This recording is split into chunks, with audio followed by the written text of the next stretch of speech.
Hey everybody and welcome to the 5 Bytes Podcast. I'm your host, Rory Monahan. The podcast, as always, is brought to you by my sponsors.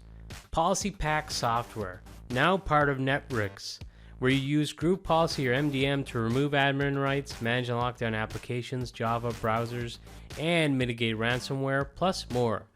And also by ControlUp, end-to-end digital experience management for the work from anywhere era. ControlUp. Happy users, happy IT. And also by Liquidware, the innovator in adaptive workspace management solutions. If you enjoy the podcast each week, you have these awesome sponsors to thank. And now for some news. Microsoft have warned about CVE-2021-42321, which is a high-severity Exchange server vulnerability that may allow authenticated attackers to execute code remotely on vulnerable servers. The vulnerability only affects on-premises Microsoft Exchange servers, including those used by customers in Exchange hybrid mode. Microsoft have stated, quote, "Our recommendation is to install these updates immediately to protect your environment," end quote. So this is one you're going to want to patch as soon as possible. And bleepycomputer.com shared that if you want to check to see if any of your Exchange servers were hit by this vulnerability being exploited, or at least attempts to exploit it, there's a PowerShell query that you can run on each Exchange server to check for specific events in the event log. And they've shared a really handy PowerShell one-liner that will quickly check your event logs for any attempts to hit this. There were some other vulnerability warnings this week, like on Linux embedded devices, and also some other general Linux vulnerabilities, but I didn't want to go too deep into those stories this week because the last few episodes have been quite long, and I have some other stories that I'd like to cover this week, but I'll share links to each of those, including those Linux stories that I just mentioned quickly, with this episode, which is episode 202, and you'll find that on 5bytespodcast.com under reference links. Congratulations to my employer and show sponsor ControlUp, who announced they have raised $100 million in Series D funding. They've said that this funding is so they can continue creating smart, easy-to-use solutions that enable people to get their jobs done without hassles. The new investment will accelerate their ability to help more enterprises open the door to the limitless possibilities of a simpler, more reliable work-from-anywhere experience. And all this translates to fewer headaches, lower costs, higher productivity, and happier people. K1 Investment Management and JVP, both previous backers, co-led this round of funding. TechCrunch.com reported that ControlUp is already a substantial business, reporting that ControlUp's customers include 4 of the top 5 U.S. health insurance companies, 5 of the top 8 U.S. healthcare companies, and 4 of the top 6 global telecom carriers. They also say that ControlUp's revenue grew 50% in the last year, with enterprise accounts growing 67%. Its technology is now monitoring desktops covering some 1 million seats globally. And they say, to give you an idea of how big its customers are, those 1 million seats are connected to some 1,500 customers in all. So congratulations to all my colleagues at ControlUp. This is well deserved. And it was a week for some major business end stories, and that includes a major new partnership has been announced between HP and IGEL, or EGEL. HP is now pre-installing the IGEL OS on its top-selling thin client devices, with an eye towards moving it to HP's mobile thin clients in future. IGEL said that the pact means HP partners can now get the IGEL OS through HP distributors around the world as at HP SKU on HP 2430, T540, and T640 thin clients. IGEL CEO Jed Aries said, quote, "With this deal, we are on our way to $150 million to $200 million in software sales," he said. He also said that this is massive for us in terms of the traction we can get with HP partners. HP has the best and most loyal channel in the world. We look at this as an opportunity to connect with tens of thousands of HP partners and sell hundreds of thousands of HP devices powered by IGEL annually. And I would just add to this that actually in my last organization, we had a bunch of old HP thin clients that we ended up deploying to people's homes during the pandemic, and they were running IGEL OS because this is not a huge knock against HP, but their management and that old thin shell, I think is what they call the operating system, it's just far inferior to what IGEL provides, in my opinion. So congratulations to IGEL and also to HP, because I think having IGEL as a partner is a very good move for them too. SUSE have acquired Neuvector. If you're not familiar with Neuvector, I actually blogged about them on my site a few years ago. Neuvector is a lifecycle container security provider that delivers end-to-end security solutions. So one of the challenges, particularly years ago with containers, was once you had them running out there, it's very hard to have visibility within them. I mean, they're actually designed to be somewhat obfuscated in terms of IT. So once you put them out there, you wouldn't know that they're still secure, what they're connected to, what their interdependencies are, unless you had it charted out from when you were creating them.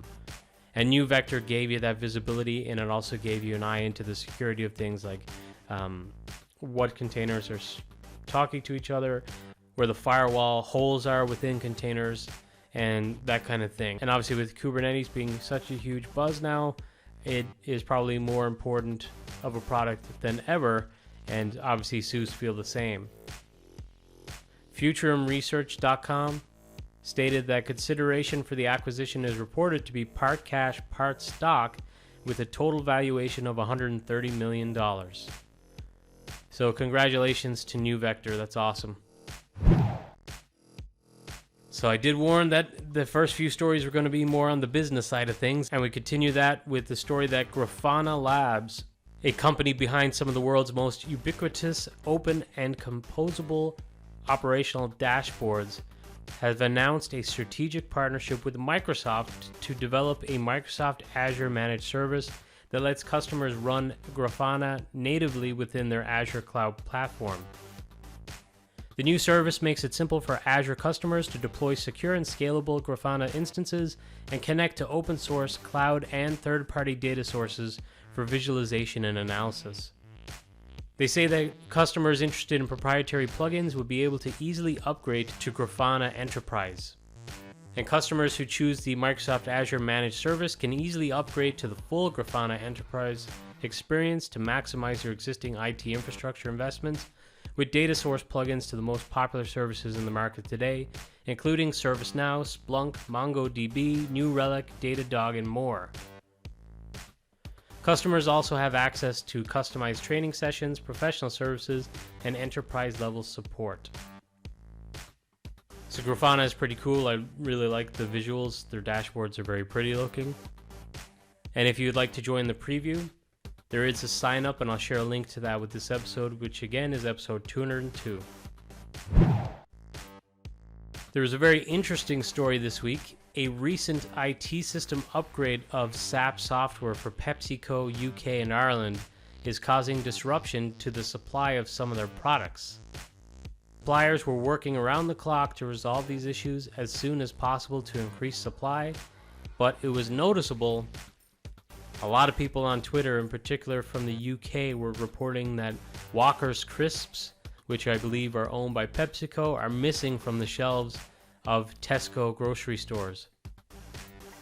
The spokesperson said, "We continue to keep our retail customers up to date and sincerely apologize for the inconvenience caused."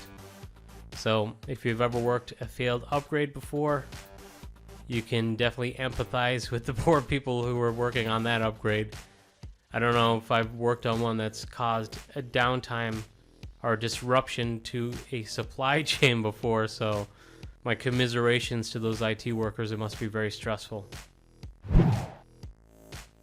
Citrix published article CTX 330728 recently for vulnerabilities that have been discovered in Citrix ADC, Citrix Gateway, and Citrix SD-WAN WAN-OP Edition models 4000-WO, 4100-WO, 5000-WO, and 5100-WO. These vulnerabilities, if exploited, can be used for unauthenticated denial of service attacks and also a temporary disruption of the management GUI, Nitro API, and RPC communication for your ADC, gateway, and SD-WAN WAN-OP services. This affects Citrix ADC and Gateway version 13 before 13.0-83.27, the ADC and Gateway 12.1 before 12.1-63.22, Citrix ADC and NetScaler Gateway 11.1 before 11.1-65.23, and also Citrix ADC 12.1-FIPS before 12.1-55.257. And also on the SD-WAN WAN-OP edition, that's 11.4 before 11.4.2, and also 10.2 before 10.2.9c. So if you're on any of those versions or earlier, you need to install all relevant updates as soon as possible. Also note that the WAN-OP feature of SD-WAN Premium Edition is not impacted by this vulnerability. And I saw that the awesome Jan Tiget, I'm sorry if I pronounced your last name wrong, Jan, but he tweeted that if you are taking corrective actions for the vulnerability and you are using RDP proxy, things might break after performing an upgrade to the latest firmware. So be warned, if you're using RDP proxy, tread lightly with this one, it seems. The US government has offered $10 million for information about the cyber gang known as DarkSide, who are alleged to be the gang who was behind the infamous Colonial Pipeline hack that resulted in fuel shortages in parts of the US. $10 million makes this the largest bounty ever offered for the arrest of a specific cyber criminal. The BBC reports a separate $5 million reward has been offered for information leading to the arrest of anybody conspiring to participate in a DarkSide ransomware attack. In a pretty remarkable development, the Conti cyber gang have issued a statement apologizing to members of the Saudi Arabia, UAE, and Qatar families. Vice.com reported, quote, Vice.com reported that the cyber gang stated, quote, "We found that our sample data was not properly reviewed before being uploaded to the blog. Conti guarantees that any information pertaining to members of Saudi Arabia, United Arab Emirates, and Qatar families will be deleted without any exposure and review. Our team apologizes to His Royal Highness Prince Mohammed bin Salman and any other members of the royal families whose names were mentioned in the publication for any inconvenience." End quote. The hackers go on to say that other than publishing the data on their site, they did not sell it or trade it, and that from now on they will, quote, "implement a more rigid data review process for any future operations," end quote. I find it funny that they appear to be in fear of repercussions from breaches against Saudi Arabia, UAE, and Qatar, but not against anyone else. Maybe it's because if you piss off the people leading those countries, they're not going to be waiting to try and extradite you and not have an extradition granted and just never catch you. They're going to send someone to your house and execute you. Well, allegedly, I guess. And on a cheerier note, the awesome Tom Fenton and Patrick Kennedy published a new book this week about running ESXi on a Raspberry Pi. With the book, you could become familiar through hands-on experience with the most popular hypervisor in the data center, build a low-cost VMware-based home lab, and deploy low-cost edge appliances that support enterprise-grade software. So if you're interested in installing VMware ESXi on Raspberry Pi 4 to run Linux virtual machines, you'll want to check out this book. And I did get a copy of the book this week, so I'm hoping some time will free up. I'll be able to read that and maybe review it, maybe on the podcast or at least on my site, rorymon.com. So congrats again to both Tom and Patrick. You can now sign up for the public preview of Azure Active Directory Join for Windows 365 Enterprise. So I mentioned this on the podcast, I think a couple of weeks ago was announced. Actually, not a couple of weeks ago, last week at Ignite. That's just how time is working. The damn daylight savings time change screwed me up. Anyway, it was announced, but there was no sign up, and it's going to be in preview, so now there's still no sign up, but they've at least put out a publication or a blog post about the support coming up. And they say that Azure AD Join Cloud PCs provide key benefits, including the ability to create Azure AD Join Cloud PCs without bringing any Azure infrastructure, create Azure AD Join Cloud PCs on your own network, just like today, by using an on-premises network connection, provide cloud PCs for cloud-only users in your organization, and also gain more flexibility to sign into your cloud PC using Windows Hello for Business. I think I've talked about it 2 or 3 times on the podcast before, but to me, this is probably going to be the biggest feature in Azure Virtual Desktop, which it's already there, but just kind of all around for those smaller organizations like startups who may have not been using AVD or Windows 365 before now because they don't want to use an enterprise desktop that requires a connection back to a domain or a site, right? They don't have that today. Maybe they're just using Okta or something like that. Why are they going to go through the added expense of setting up their own domain? So wiping that requirement out is going to be a big enabler for those types of organizations. So all good. So keep an eye out for that preview when it becomes available. And now for some quick hit stories. Microsoft Teams now provides the ability to open a separate chat window from the app. So if you're a fan of being able to pop out your chat windows and have multiple windows spread across monitors or whatever, now you can. Mozilla Firefox is now available in the Microsoft Store. And point of interest, this is an MSIX application, which I think I saw Daniel Rubio, I believe that's who it was saying, well, this is a big deal for MSIX. I guess it is for adoption, maybe. It's not a huge head turner for me in terms of the application being an MSIX because browsers have worked. They're not a problem. I mean, browsers work with pretty much every form of app packaging, containerization, virtualization, or what you have it. But I guess a vendor actually delivering an MSIX is significant. So long may that continue, and hopefully this is the beginning for others to start doing it too. Microsoft have announced that the OneDrive desktop application will reach end of support on legacy Windows 7, 8, and 8.1 starting in January 1st, 2022. So just a few weeks away, really. The remedy for this? Move to at least Windows 10. And another lifecycle alert, this time courtesy of Lurie and Microsoft. Windows 10 version 2004 or 2004 will the end of support on December 14th, 2021. So that's even closer. And he states to please use an enablement package to move to any newer version of Windows 10 before that. And now some weekly webinars. First up, from Friday, the 12th of November, E2EVC in Lisbon is taking place, and because of the crazy world that we're still living in, there's going to be a remote option too. And the GoToWebinar link has been shared, so if you'd like to register to attend any of the sessions on Friday or over the weekend, I'll provide a link to that. There's always awesome sessions. I'm really excited to see Dennis Gundarov's session because I had some questions around like AVD and Windows 365. So you should check that out too. And also, next week on the 18th, the AVD TechFest Winter Edition will be held. And again, there's going to be a whole day of awesome sessions.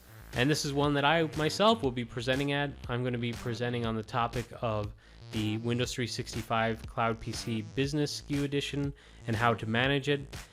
And that one's going to be at 10:20 a.m. GMT time. But definitely check out all the other great sessions too. And now, some scripts, tricks, and tips.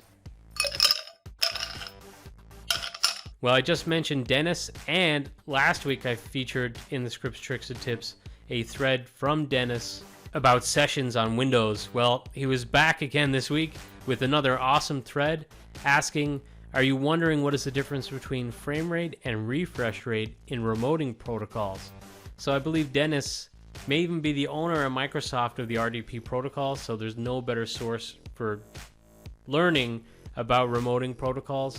So this is another awesome thread, definitely one worth checking out. The great Anoop C. Nair had a blog post this week that can allow you to quickly check registry values using SCCM CM pivot queries. So it's probably something if you're an SCCM admin or a MECM, I think is the new term. If you're already an admin, you've probably done this before, but no harm to review how someone else is doing it. This week I saw that the great Patrick Matula recommended something called voidtools.com, which I didn't know anything about before, but it looks like it's a super search engine on Windows to help locate files and folders by name instantly. So if you find it annoying when you're trying to go in and do a search within Explorer, this seems like a much quicker solution. The search engine itself is called Everything, great name, but they also have a PowerShell module called PS Everything. And finally, Marius Sanbu published a short blog post on Citrix MCS and PVS on Azure with some interesting conclusions on, maybe what to use, MCS versus PVS, and what the benefits of one is over the other. And I thought it was an interesting conclusion, so you might find it interesting too. Well, that's it for another episode of the podcast. Thank you all so much for listening.